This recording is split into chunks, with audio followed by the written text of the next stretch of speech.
So, you don't have a perfect credit score. In fact, it's pretty dismal. You may have trouble getting favorable interest rates or qualifying for loans at all. Question is, what do you do about it? All that coming to you right now on Windfall Wednesday, where we review basic principles to help the everyday person improve their finances. So, like and subscribe, and let's get to work. The best way to approach a problem is to understand its root cause. Meaning, to improve a credit score, it helps to know what goes into that score. Moreover, how those factors can work in your favor.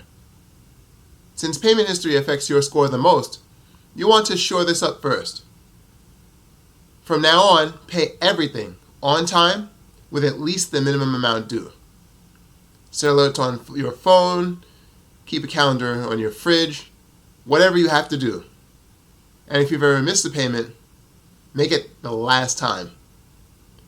Every late payment you make stays on your credit report for 7 years. Even one will hurt your credit score. It'll take at least 6 months for your efforts to show significant results. But there is good news here. The longer ago the late payments were, the less they impact your credit score. So building good habits now is something that you'll appreciate months and years later. Next up, credit utilization. There are 2 very simple ways to improve this metric. The first, you should be doing anyway. Pay down your debts. If you had $12,000 of credit card debt with $20,000 of available credit, that's 60% credit utilization. Bring that down to $9,000 of $20,000 available, drops your credit utilization down to 45%, much closer to the ideal range of 30% or less. One mistake people often make is closing accounts as they do this. The problem here is that when you close credit accounts, it can actually hurt your score in more ways than one. In terms of credit utilization, if you had a $9,000 balance on $20,000 available credit and close a $3,000 account, that brings your available credit down to $17,000. In this case, you bring your credit utilization up to about 53%, which hurts this part of your score. The second way to improve your credit utilization is to ask your credit card companies for credit limit increases. This can be a double-edged sword if you forget why you're doing this. You actually don't want to use any extra credit that may be granted to you. The point is to lower your credit utilization. That same $9,000 of credit card debt with $25,000 of available brings your credit utilization to 36%. We've still got 2 more tactics to improve your credit score. Then I'll give you the best kept secret about credit, something that very few people know and even fewer people actually take advantage of. And just a quick reminder to like, subscribe, and share if you're getting value from this video. Now we work on credit history. If you can convince a relative who has both an older credit account and great credit to add you as an authorized user, that account can help your average age of credit. This may be the fastest way to help your credit history, but please do everyone a favor. Don't miss payments or run up a big balance. Any mistake that you make here affects the other person as well. Closing accounts, especially the older ones, also hurts your credit history. If you have 2 credit accounts, 2 years old and 6 years old, your average age of credit is 4 years. The longer, the better. Close the 6-year-old account and your average age of credit is down to just 2 years. Please understand that using any of these tactics requires discipline. I'm here to show you what you can do and how it can potentially help. But having open accounts or more credit can tempt you to get right back in trouble. You have to know yourself here. Playing with debt is like playing with fire. Can you be responsible with more fire? That being said, I wouldn't be the first to open brand new accounts in order to up my credit limits or have different types of debt. The best thing you can do is, again, to pay everything on time from now on and work to reduce your overall debt. Even if you eliminate debt from your life completely, No credit is way better than bad credit. Now, in some cases, damage to your credit may not be of your own doing. Mistakes on credit reports, or even fraud, is far too common.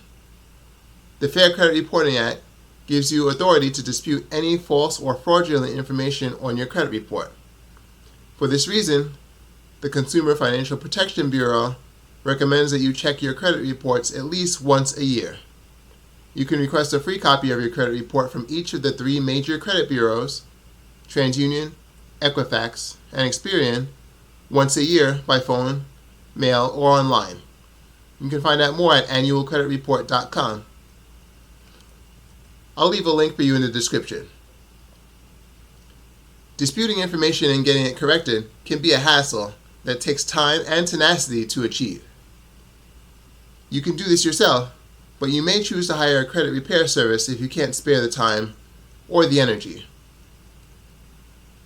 Now, the best kept secret about credit. It may seem somewhat obvious once you hear it, but it's really hiding in plain sight. I'll ask it as a question.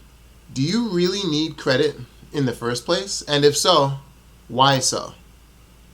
If your answer is to buy something big like a car, what stops you from saving money for a year or two and buying a less expensive pre-owned one? What about a house? If you live somewhere like New York or California, good luck without a mortgage, right? Well, what if I told you that you may not need credit for that either? Not every company does it, but mortgages can be manually underwritten, meaning the terms of your mortgage, or whether or not you qualify for it, is not up to some algorithm that uses your credit score. An actual human underwriter reviews your financial situation and makes the final decision on the loan. Factors such as proof of income and payment history for bills such as utilities, rent, and insurance policies are used to determine your likeliness to pay your mortgage on time. In addition to having bank statements and tax returns ready, you'll benefit from a few things here. The first 2 you should have anyway. First, a 36% or less debt to income ratio. That's the total of your current recurring debt payments and the projected payment of your mortgage loan divided by your gross monthly income. If credit cards are in the mix, only minimum payments are factored in. And yes, it's your gross income, as in before taxes. Second, 3 months worth of your projected mortgage payments held in cash as an emergency fund, and that's after closing costs. Retirement assets count here, but even without those, you ideally have at least 3 months worth of all your expenses in emergency savings before considering homeownership anyway. There are other potential requirements, but with the debt to income ratio and emergency fund in place, oftentimes that's enough. Expect to need more time and paperwork than you would if using a credit score, but this gives you a great start. So you maybe, just maybe, don't need a credit score at all. Leave your comments below. Your feedback helps me to improve the channel. Like the video, subscribe if you haven't already, and if you got value from this content, hit the share button to spread the wealth.